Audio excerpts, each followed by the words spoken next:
Oh! Oh yeah! Oh yeah!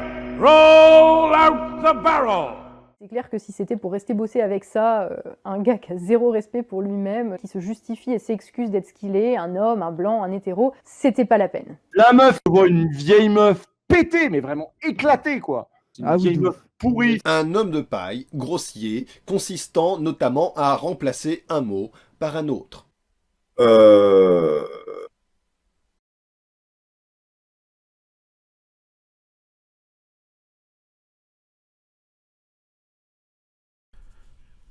Ah, la gauche, la droite, sujet délicat qui suscite toujours autant les passions. Ces derniers temps, on a vu beaucoup de guéguerres entre certains youtubeurs qui se revendiquent être de gauche, avec certaines interventions qui versaient vers l'insulte, les menaces et autres moqueries, quoi. Pour ma part, je pense que chez ces gens-là... on ne pense pas... On ne pense pas... Non, je dirais pas ça, j'apprécie tous ces youtubeurs. Et je pense qu'ils ont beaucoup plus de points en commun que de différences. Calme, calme, calme. Je vais essayer d'expliquer pourquoi. Premièrement, j'aimerais préciser que pour moi, les notions de gauche ou de droite n'ont rien à voir avec les notions de bien ou de mal. Tout dépend en effet des indicateurs d'évaluation auxquels on est très attaché, et donc du modèle de société vers lequel on aimerait aller. Tout d'abord, attention, vous avez le droit de ne pas être d'accord avec moi, mais moi je vois la gauche comme l'idéologie qui propose un nouveau système. Pour cela, je rejoins assez la définition de Titimit, un des youtubeurs les plus intéressants du web en termes de vulgarisation de politique à mes yeux. En fin de 1945 à 1973, ce qu'on appelle les 30 Glorieuses, c'est arrivé à deux idéologies ayant certains objectifs en commun, la démocratie chrétienne et la social-démocratie. Ils se sont partagés le pouvoir dans une bonne partie du monde à cette époque. Ils ont créé les services publics, la sécurité sociale, et des systèmes de redistribution des richesses par l'impôt et les aides sociales. Depuis, ils ne veulent plus changer le monde, mais conserver celui des 30 Glorieuses qu'ils ont construit. Ils sont devenus de droite. À leur tour, ils se sont mis alors à fréquenter leurs anciens ennemis, les libéraux, qui les ont influencés au point que les démocrates chrétiens et certains sociodémocrates sont maintenant difficiles à distinguer des libéraux. Mais même ceux qui sont restés fidèles à leurs anciennes idées sont de droite puisqu'ils ne veulent plus changer le monde mais conserver celui des années 60, en tout cas sur le plan économique. Sur les droits des femmes ou des minorités, il arrive encore aux sociodémocrates d'avoir quelques revendications. La confusion sur la gauche et la droite vient donc entre autres du fait que beaucoup de gens ont du mal à accepter cette idée que pourtant l'histoire prouve. Changer d'idéologie n'est pas nécessaire pour passer de gauche à droite. Il suffit de l'appliquer pour qu'une ancienne idéologie de gauche devienne une nouvelle idéologie de droite. Bon après, j'émettrai quand même une réserve sur les propos de Titimit. En effet, je pense qu'il oublie dans sa démonstration une notion essentielle, c'est le temps. Est-ce que l'on peut dire qu'une idéologie a été appliquée si elle a, quasiment immédiatement après, été remplacée et démontée par le système suivant ? Par exemple, moi je ne suis pas sûr que la social-démocratie ait réellement été mise en place. Il y a bien eu quelques éléments du socialisme qui ont été mis en place, mais je pense que la social-démocratie s'est très vite fait absorber, phagocyter et digérer par les courants libéraux. Et donc, quelque part, elle reste un peu une idéologie de gauche. Bref, à droite, on défend majoritairement le système qui est en place, alors qu'à gauche, on veut proposer un nouveau système. Et donc, il y a forcément plusieurs possibilités, donc forcément beaucoup plus de propositions, de débats, et évidemment, de clash. Vous allez finir par vous aimer les uns les autres, bordel de merde. Personnellement, je trouve que ces 4 youtubeurs débattent et s'attardent beaucoup trop sur les mesures palliatives mises en œuvre aujourd'hui pour réduire les inégalités, et pas assez sur les mesures préventives et correctives. Pour comprendre ce que j'entends par ces notions de palliatives, correctives, préventives, je vous renvoie vers ma vidéo sur le Lancet Gate. La science se corrige-t-elle ? Mais bon, cela j'y reviendrai un peu plus tard dans la vidéo. J'ai beaucoup de mal avec la logique de certains. La course après les paralogismes, hommes de paille ou autres comparaisons foireuses pour contredire le raisonnement de l'autre. Pour ma part, je pense que ce n'est pas parce qu'une personne fait des erreurs de raisonnement qu'elle a forcément tort. Et à l'inverse, ce n'est pas parce que l'argumentaire paraît solide que l'on a forcément raison. Dans les deux cas, les gens qui expliquent qu'un individu, caractérisable par sa couleur de peau, est responsable d'une majorité des problèmes de la société, et qu'au nom de ça, il faut le discriminer, c'est-à-dire lui enlever une partie de ses privilèges acquis pour le redistribuer à la totalité, euh, c'est factuellement la définition du national-socialisme. Et j'ai pas tout mis. Donc, on a Tabibian qui traite de complotiste et compare aux nazis les gens qui ne pensent pas comme lui. À traiter tout le monde de nazi, il dessert sa cause. Ainsi, les anticapitalistes qui dénoncent la bourgeoisie, les antiracistes qui dénoncent le racisme profitant aux blancs, sont alors mis en équivalence aux nazis, et leur théorie politique qualifiée de complotiste et de paranoïaque. Quel est son argument ? Un homme de paille, grossier, consistant notamment à remplacer un mot par un autre. Alors oui, en effet, si tu remplaces les mots dans une phrase, la phrase n'a plus le même sens. Alors là, je suis tout à fait d'accord avec le bouseux. La démonstration de Tabibian, elle tient pas, hein, ça vaut pas un clou. Remplacer un mot dans une phrase ne suffit pas à démontrer quoi que ce soit. Cependant, je rejoins Tabibian sur un point. L'antiraciste et le raciste, plus généralement l'anti-quelque chose et le pro-quelque chose, se ressemblent beaucoup plus souvent qu'il n'y paraît. Pour comprendre cela, je vous invite à aller voir cette vidéo de PsychoQuack. Comme des gens qui sont prêts à combler leurs besoins en négligeant les autres et en leur faisant mal. T'as un économiste qui a repris la théorie et l'a appliquée à la société. On a donc des besoins humains à peu près semblables selon toutes les cultures. Et ce qui va changer selon la culture, c'est la stratégie que la société te fournit pour obtenir tes besoins. Et c'est pour ça que tout à l'heure je te disais que tout ce qui te semble important, ça l'est pas. Car ce que tu crois important, ce sont souvent que des constructions, des stratégies pour combler tes besoins. Et elles sont interchangeables selon le moment ou la culture. Par exemple, ton militantisme pro-français n'est que le moyen que tu as trouvé de combler des besoins, par exemple de stabilité, de protection des autres, de sécurité ou d'estime de toi. Et ce qui est rigolo quand tu réfléchis comme ça, c'est que le raciste et l'antiraciste, ils peuvent être au final très proches fondamentalement, sauf qu'ils n'ont pas les mêmes moyens de combler leurs besoins. Voilà, pour expliquer ces similitudes entre le raciste et l'antiraciste, Tabibian aurait dû insister sur leurs besoins plutôt que de comparer maladroitement les nazis avec les antiracistes. Voilà un bon exemple où la démonstration est foireuse, truffée d'erreurs, mais où l'idée de départ n'est pas forcément fausse. Au passage, j'aimerais bien que le bouseux, un peu comme le fait Tzitzimit avec la politique, nous fasse une vraie vidéo de vulgarisation sur le féminisme, des différents courants, ses origines, qu'il nous explique quel courant a sa préférence, et puis aussi qu'il nous fasse un petit catalogue Ikea de tout ce que l'on fait rentrer dans la case SJW, quoi. Bref, pour en revenir à ces quatre-là, je pense qu'ils ont à peu près les mêmes besoins, mais pas les mêmes stratégies pour couvrir ces besoins. Par exemple, moi, si je fais des vidéos YouTube, c'est parce que je veux satisfaire mes besoins d'appartenance à un groupe, besoins que je n'ai pu satisfaire à cause de l'isolement dû au Covid.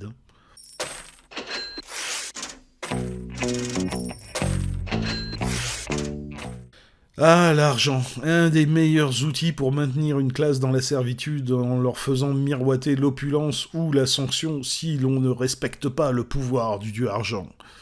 D'ailleurs, quand est-ce que l'on érigera des cathédrales où l'on pourra venir se recueillir pour vénérer le dieu argent ? Pardon, elles existent déjà. Encore des gros symboles phalliques. Hein.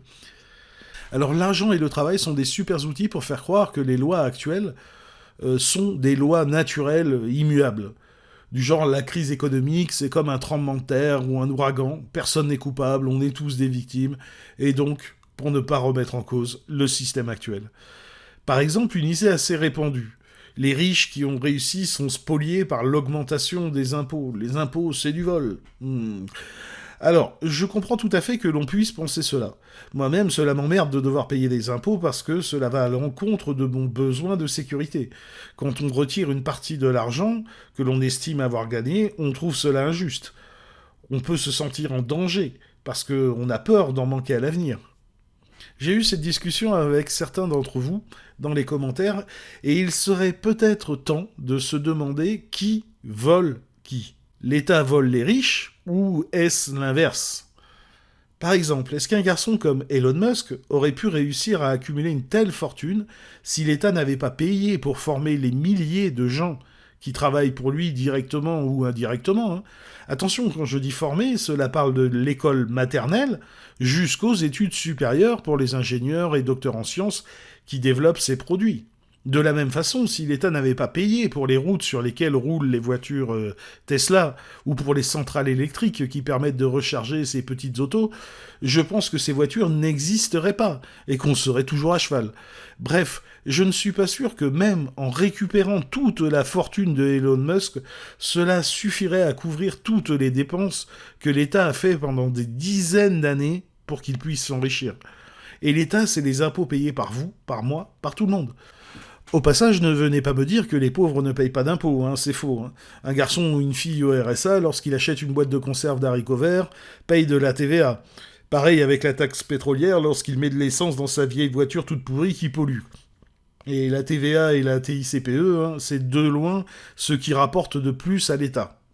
Bref, prendre la peine de raisonner en amont et pas en aval permet de corriger les défaillances d'un processus, qu'il soit intellectuel, économique, sociétal. Pour la notion de travail, c'est un peu similaire.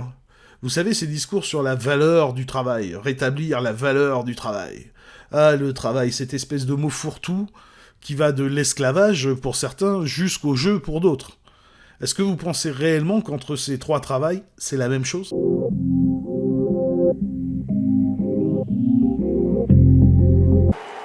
alliez le faire gagner parce que c'est notre projet. Il n'y a pas de pas. Une première fois et la deuxième. Quelle efficace. Je suis sûr qu'un garçon comme Macron ne tiendrait pas 3 semaines à l'usine ou en tant que caissier à Carrefour.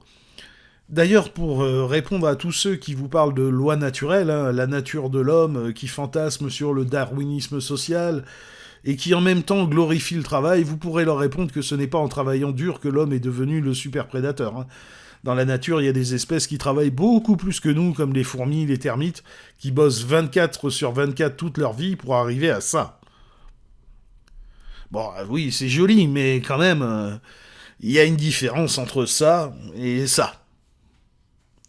Non, si l'homme est devenu le super prédateur, c'est parce qu'il a su prendre le temps de créer des outils, des machines, et aujourd'hui des intelligences artificielles qui vont lui libérer du temps pour qu'il puisse créer encore plus de choses. Bref, attention là, warning, grosse idéologie.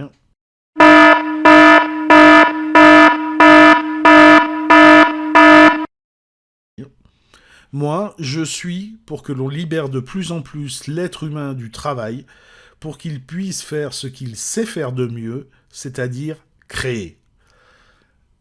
Voilà à mes yeux une vraie idéologie de gauche. Et je crois, et je dis bien je crois, que ces quatre-là partagent au moins un petit peu cette idéologie-là.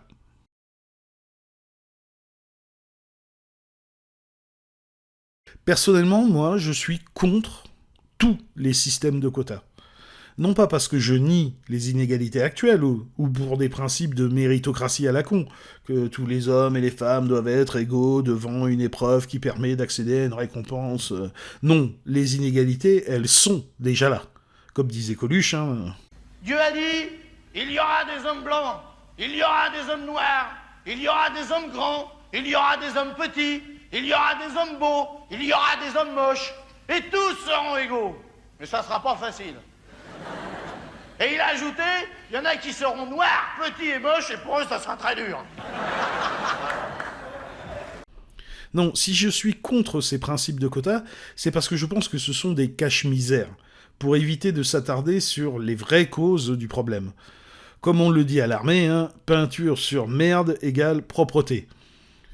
Comme dans tout process, que ce soit de formation ou la construction sociale d'un individu, ce n'est pas en aval qu'il faut agir, mais en amont.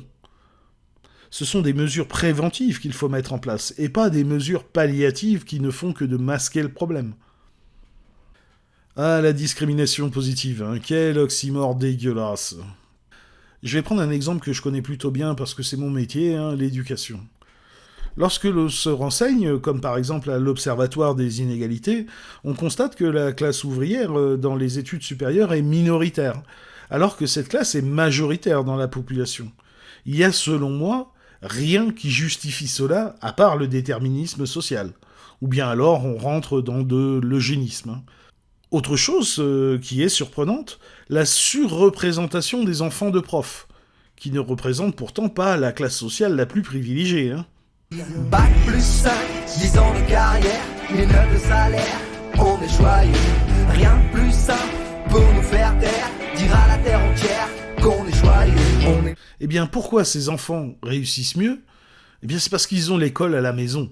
Je suis contre les quotas comme outil pour réduire les inégalités. Par contre, je suis pour que dans les quartiers difficiles, on donne beaucoup plus de moyens à l'école dès le début de la scolarisation des enfants.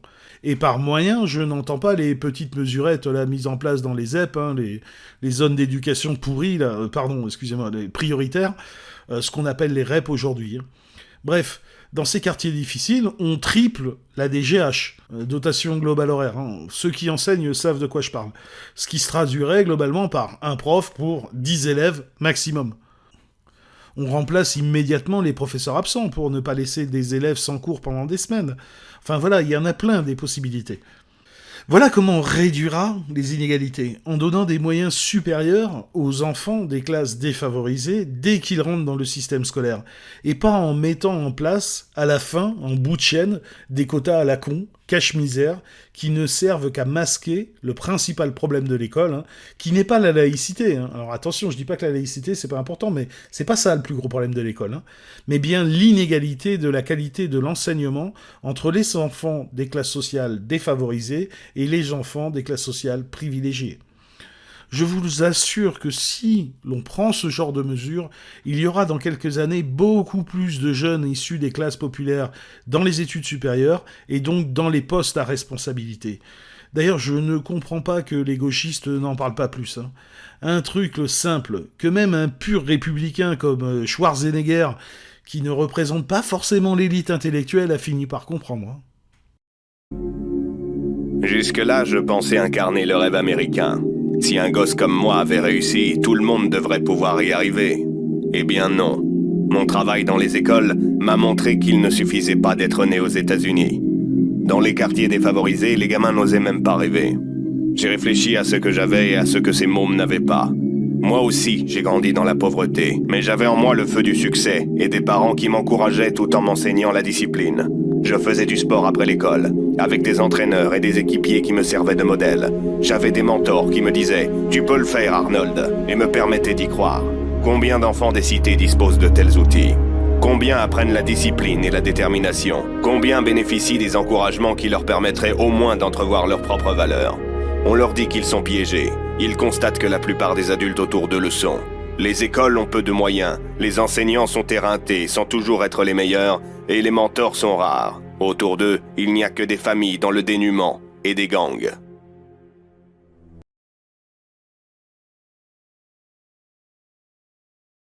Autre exemple. Il en va de même à mes yeux avec les inégalités hommes-femmes. Ce n'est pas en présentant Sibeth Ndiaye ou Marlène Schiappa, des femmes asservies aux conservateurs, comme des exemples à suivre pour les jeunes filles, ou en mettant des quotas de femmes conservatrices dans les postes à responsabilité que l'on va réduire ces inégalités. Personnellement, quand je vois ces personnes, je vois avant tout des politiques qui défendent une idéologie qui me rebute profondément. Même constat, un cache-misère pour que l'on ne remette pas en cause le système et la classe dominante actuelle. C'est contre le poids du stéréotype qu'il faut lutter, et cela le plus tôt possible. En ce moment, je parierais que tu t'imagines déjà que tu suces ma bite au rythme des coups de fouet de mes couilles sur ta gueule. Hop. Celui-là, il était un peu violent, je vous l'accorde. Pour comprendre ce que je vous dis, là, je vous invite à voir cette vidéo de Horizon Gull sur le poids des stéréotypes. Quoi, vous êtes toujours pas abonné à cette chaîne ? How dare you ? Dans cette vidéo, il explique la confusion que l'on fait entre compétences et performance. Et explique à travers quelques expériences que ce ne sont pas les compétences qui diffèrent entre filles et garçons, mais bien les performances de réussite. Performances influencées par le stéréotype que l'on a bien ancré dans la tête des filles et des garçons, qu'elles sont nulles en maths et qu'eux sont nuls en français. J'insiste, regardez là cette vidéo. La petite expérience sur l'exercice de géométrie/dessin est assez édifiante. Avec exactement le même exercice, il suffit de changer l'intitulé de la matière, le présenter comme un exercice de géométrie ou comme un exercice de dessin, pour avoir des résultats de performance garçon-fille complètement différents. Bref, si l'on veut lutter contre les inégalités hommes-femmes, c'est dès le plus jeune âge qu'il faut lutter contre les stéréotypes, et pas mettre des quotas en bout de chaîne pour masquer la misère et faire croire que les dirigeants luttent réellement contre les inégalités et le déterminisme social. Par exemple, la façon d'enseigner. Favoriser l'apprentissage par le jeu, présenter la géométrie à travers l'enseignement artistique, comme l'architecture, ou l'algèbre à travers les langues. Et oui, hein, les maths, ce n'est qu'une langue, hein, un langage universel qui permet de décrire le monde. Faudrait aussi valoriser un peu plus les femmes qui ont réussi dans le monde de la science, et je vous assure qu'il y en a beaucoup. C'est au passage exactement la même chose hein, pour les jeunes dans les quartiers populaires. Hein. Arrêtez de leur faire croire qu'il n'y a que le foot ou la musique rap pour que leurs conditions s'améliorent. Personnellement, je me souviens exactement le jour où j'ai commencé à remettre en cause les stéréotypes sexistes, en classe de 3e. J'avais eu des propos insultants à l'égard d'une fille de ma classe, des propos de gamin débile. Elle s'est levée et, comme on dit déjà, m'a recadré et, avec une infinie délicatesse, m'a fait comprendre l'absurdité de mes propos. D'ailleurs, ça s'est passé un peu comme ça. Ta mère la pute!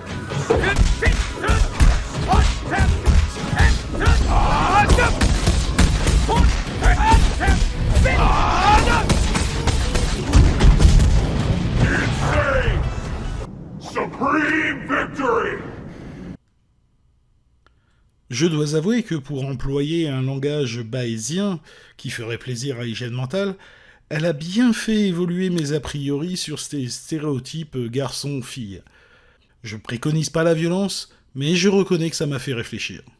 Au passage, gros bisous Nassima. Presque 30 ans plus tard, je m'en souviens encore.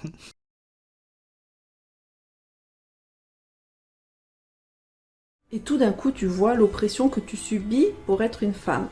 Et c'est vraiment là que j'ai commencé enfin à voir, et c'est à partir de là qu'on peut commencer à se libérer. Tant que tu vois pas ton oppression, mais comment tu peux te libérer ? Alors, je comprends tout à fait que l'on puisse se sentir oppressé par un groupe d'individus ou une catégorie sociale. J'ai moi-même été dans la classe des minoritaires. J'ai grandi à La Réunion. Hein. Trouvez-moi sur la photo de classe. J'étais quasiment le seul aux oreilles et je peux vous assurer que j'ai appris très vite ce que la classe dominante voulait dire. Mais je ne suis pas à l'aise avec cette notion d'oppression. Déjà parce que c'est un langage guerrier, et aussi parce que ce n'est pas la solution pour réduire les inégalités. Pour ma part, lorsque l'on voit ces luttes contre les inégalités comme un combat intercommunautaire, on ne fait que de renforcer ce système en place qui récompense les inégalités. Lorsque l'on affirme qu'on est opprimé, eh bien on accuse l'autre d'être l'oppresseur, alors que très souvent, il n'en a même pas conscience. Mes petits camarades de classe et moi-même, on ne voyait pas le mal dans ce qui me faisait subir. Alors, j'entends d'ici là, les gens qui vont me dire que si j'avais vraiment vécu l'oppression, si j'avais vraiment souffert, je dirais pas cela. Non, ce n'est pas que j'ai pas assez souffert, c'est juste que je leur ai pardonné. Moi, je crois que l'oppression n'a pas de couleur ou de genre. Elle est avant tout liée à la place dans la hiérarchie qu'occupe un groupe au sein de notre organisation sociale. Et pour limiter cette inégalité, c'est cette organisation sociale qu'il faut changer en mettant en place des mesures préventives dès le début, plutôt que des mesures palliatives à la fin du process, type quota à la con, ou de dénoncer une catégorie sociale ou d'individus comme étant naturellement oppressés ou naturellement oppressives. Quand on se contente de dénoncer une catégorie comme oppressive sans proposer de réelles mesures préventives, alors on ne fait que de servir le système actuel qui récompense les inégalités. Bref, on ne changera jamais ce système si l'on se contente de reproduire encore et toujours le même schéma. Mais on est tous là de ce retour au même schéma.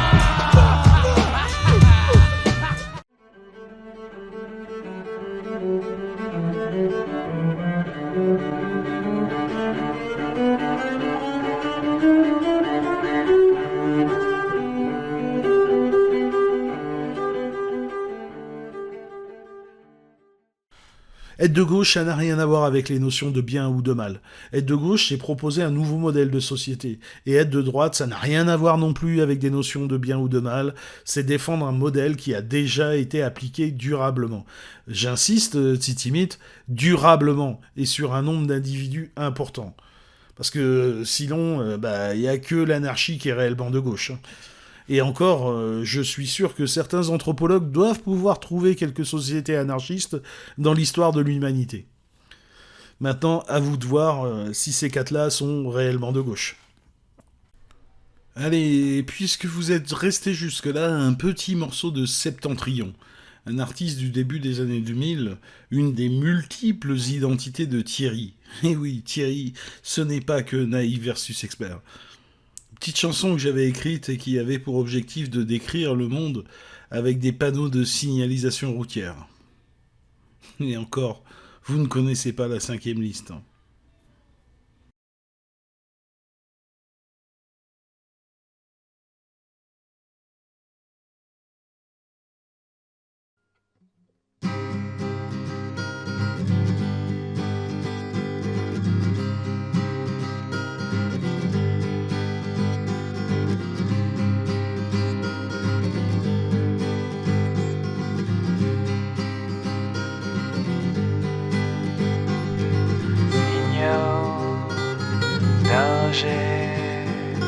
Virage à droite, ralentissez, chaussée rétrécie, chaussée glissante, descente dangereuse.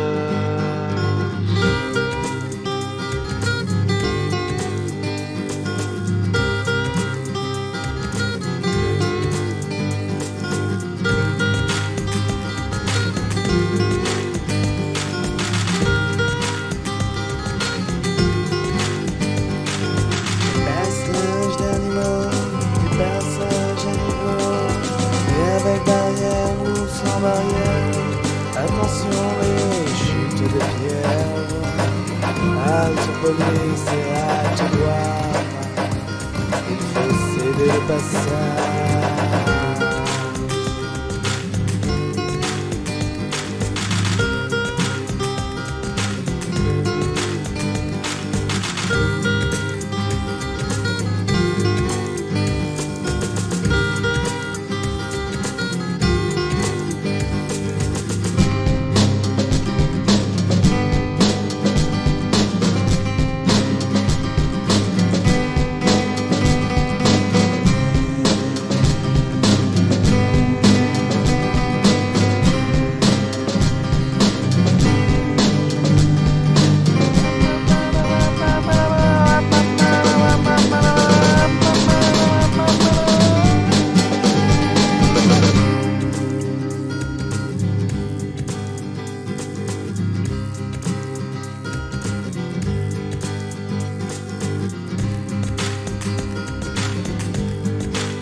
Interdiction de tourner à gauche, interdiction de faire demi-tour, sens interdit, circulation interdit, gardez vos distances et halte poliment interdit, halte droit, stationnement interdit, horizon et arrêt le passage, sans suivi, tournez à droite, large, direction obligatoire, parcage au pilote, impasse.